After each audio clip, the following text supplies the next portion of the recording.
Hello, good morning my beautiful friends. कैसे हैं आप सब? आई होप आप सब अच्छे होंगे और मैं भी अच्छी हूँ। और अभी मॉर्निंग के बजे हैं 11 और मेरे घर का सारा काम हो चुका है। बस मैं यहाँ पे चावल की तैयारी करके रख रही हूँ वंशिका, क्योंकि अभी 12 बजे तक स्कूल से आ जाएगी और आते ही वो खाना मांगेगी। वैसे तो उसे स्कूल से भी खाना मिलता है, पर बच्चों की आदत होती है ना कि जब तक घर में मम्मी के साथ बैठ के ना खाए तो उनका पेट नहीं भरता। तो बस अभी यहाँ पे चावल मैंने तैयार कर दिए हैं और गैस जला दूँगी, चावल बन जाएंगे और वंशिका आएगी तो मैं फटाफट उसे खाना खिला दूँगी।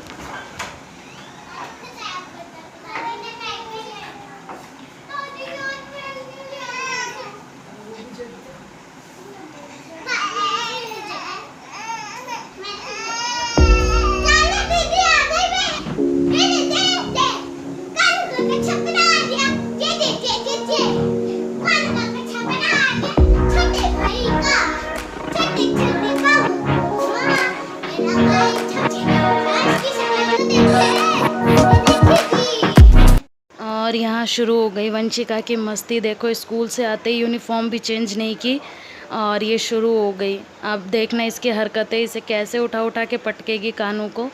और वो छोटा सा, इसे कितना भी मना कर लो ना फिर भी ये मानती नहीं है, और इसे ज़्यादा बोलो तो फिर उसे गुस्सा आ जाता है कि मुझे स्कूल से आते ही डांट रहे हैं। और कानू भी कभी कभी तो एंजॉय करता है, खुश होता है, पर ज़्यादा देर जब हो जाती है तो फिर वो भी रोने लगता है और बोलते मुझे स्कूल में याद आ रही थी छोटे बाबू की, तो आते ही इसके पीछे लग जाती है। तो मैं भी कुछ नहीं बोलती कि चलो बहन भाई हैं, खेलने दो। पर ज़्यादा हो जाता है ना फिर वो स्टार्ट हो जाता है कानू। और छोटे बच्चे क्या होता है ना, ज़्यादा भींचने पे उनको इरिटेशन होने लगती है, और उसमें इतना दम भी नहीं है, तो ज़ोर से अगर वंशिका भींचती है तो उसे शायद दिक्कत होती होगी। तो मैं इसलिए फटाफट हटा लेती हूँ उसे जाके कि कभी ज़्यादा ना भींच जाए कानू, ये मुझे टेंशन हो जाती है। और बस अभी तो कल तो वंशिका की छुट्टी रहेगी और उसके बाद उसके अगले दिन मतलब परसों इसका एग्ज़ाम है हिंदी का। और हिंदी के एग्ज़ाम में बड़ी टेंशन होती है क्योंकि हिंदी इसकी उतनी अच्छी नहीं है। बाकी सब्जेक्ट तो ठीक कर लेती है, मैथ भी अच्छा है इसका, मैथ भी कर लेती है। इंग्लिश ईवीएस वगैरह सब में ठीक है, बट हिंदी में थोड़ा इसे लिखने में प्रॉब्लम होती है।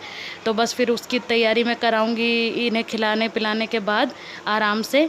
और देखो, कानू ने घोड़ा बना लिया है वंशिका का, और ये भी तो एंजॉय करेगा ना, तब वंशिका इसके साथ मस्ती करती है तो उसे भी खुशी होती है जब इसके ऊपर बैठ जाती है, तो कि मैं बैठ जाती कह रही हूँ बैठ जाता है तो कि घोड़े पे बैठा हूँ। और बस अभी मेरे राइस भी बन चुके हैं, मैं बच्चों के लिए खाना निकाल दूँगी। और वंशिका नहीं आई थी तो मेरा भी खाने का मन नहीं था कुछ, तो मैं भी अभी इसके साथ खाना खा लूँगी सारे बैठ के बाहर। और देखो, घर में जब दो बच्चे होते हैं ना, तो जो छोटा होता है वो तो छोटा होता ही है, पर उससे छोटा जो होता है ना वो भी छोटा बन जाता है दूसरे को देख के। तो दोनों को बराबर मैनेज करना पड़ता है। ये वंशिका की हालत है। कानू तो गोदी में आएगा ही, पर उसे भी गोदी में आना है, देख रहे हो आप लोग। तो भगवान इसे जल्दी सद्बुद्धि दे, ऐसी रही तो बड़ी प्रॉब्लम हो जाएगी मुझे। बस अभी वंशिका की ड्रेस वैस चेंज करा दी है, अब मैं खाना निकाल रही हूँ। और देखो, कानू अब रोने रोने लगा है सोने के लिए, पर अभी अगर इसे सुलाने बैठ जाऊंगी ना तो 1 घंटा ये सोने में ही लगा देगा। और उसके बाद फिर वंशिका खाने के लिए लेट हो जाएगी तो मेरे ऊपर चिल्लाएगी बहुत कि मुझे भूखी लगी है। तो मैं इसको फटाफट सुलाने की कोशिश भी कर रही हूँ, और वंशिका ने जो ड्रेस वगैरह आके खोली है, वाटर बॉटल वगैरह पटकी हुई है, उसे भी मैनेज कर रही हूँ। मल्टीटास्किंग करना पड़ता है जब घर में दो बच्चे हो जाते हैं, एक भी बच्चा होता है तब भी क्योंकि घर का काम करना इजी है पर बच्चों को संभालना ना थोड़ा मुश्किल है। और ये यूनिफॉर्म इसकी मैंने धोने में डाल दी है, और एक तरफ एग्ज़ाम की टेंशन है इसकी, वो भी करवाना है। तो फटाफट बस यहाँ पे कानू को मैं 5 मिनट देखूँगी, अगर ये सोता है तो ठीक है, वरना फिर वंशिका के लिए खाना निकालूँगी।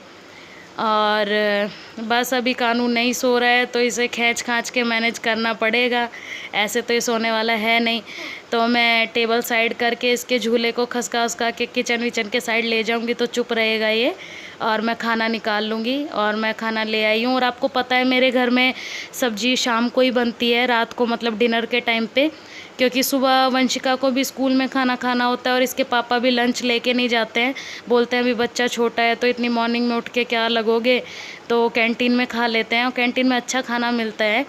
तो मैं अपने लिए खाली सब्जी नहीं बनाती, जो रात की बची हुई होती है वही मैं खा लेती हूँ। तो चलो लंच करने के बाद मिलते हैं। गुड इवनिंग एवरीवन, कैसे हैं आप सब? आई होप आप सब अच्छे होंगे और मैं भी अच्छी हूँ। और अभी बज गए हैं शाम के 6 और दोनों बच्चे चले गए नीचे खेलने और मैंने पूजा कर ली है इवनिंग की और किचन भी मेरा बिल्कुल क्लीन हो गया है, देखो। और अभी बस मैं रात का डिनर बनाऊंगी। खाना सिंपल सा खाना है और वो खाना बनाते बनाते आपसे बात भी कर लूँगी। तो चलो स्टार्ट करते हैं रात के खाने का प्रोग्राम।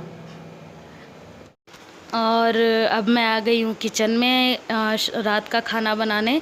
और आज कुछ खास बनाना नहीं था क्योंकि 3-4 दिन से लगातार हैवी बन रहा था।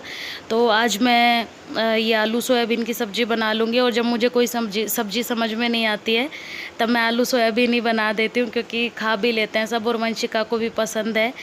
और आपने नोट किया होगा एक चीज़ का, कि नोटिस किया होगा कि मैं मेरे मायके रक्षाबंधन पे भी नहीं गई थी और ऐसे भी कभी जाती नहीं हूँ। तो अभी बस मैं प्लान कर रही हूँ कि जल्दी से मैं मम्मी पापा से मिल के आ जाऊँ, क्योंकि मुझे काफ़ी टाइम हो गया है। जब कानू पेट में था तो मैं गई नहीं थी कि प्रेगनेंसी के टाइम पे काफ़ी कॉम्प्लिकेशंस थी कि कोई प्रॉब्लम ना हो जाए। तो ये लगा लीजिए कि कम से कम मुझे 1-1.5 साल हो गया है अपने घर गए हुए, मैं गई नहीं हूँ। और थोड़ा दूर पड़ जाता है तो इसलिए सोचना भी पड़ता है जाने से पहले वंशिका अकेली थी तो फिर भी 1% मैं सोच लेती थी, पर अब कान्हा भी है तो 2 बच्चों के साथ मैनेज करके जाना। और मेरे हस्बैंड तो कभी जल्दी से मेरे घर जाते नहीं हैं।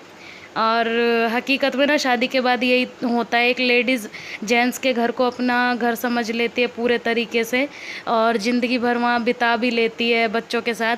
पर जेंट्स जो होता है ना वो कभी भी अपने ससुराल को मैनेज नहीं कर पाता है। और मैनेज करना छोड़ो, वो तो एक दिन भी कभी जाके रुकते नहीं हैं, ना हमें कभी लेके जाते हैं।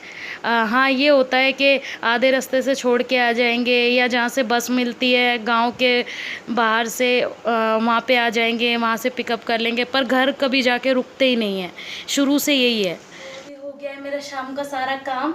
और आज दिल्ली का मौसम भगवान की दया से अच्छा है, थोड़ी ठंड है, क्योंकि 1 बजे के करीब ना बारिश हुई थी यहाँ पे, नाम के लिए हुई थी थोड़ी बहुत बारिश, पर ये हल्का फुल्का ठंडा मौसम है परसों रात से, नहीं कल रात से सॉरी, थोड़ा ठंडा मौसम है।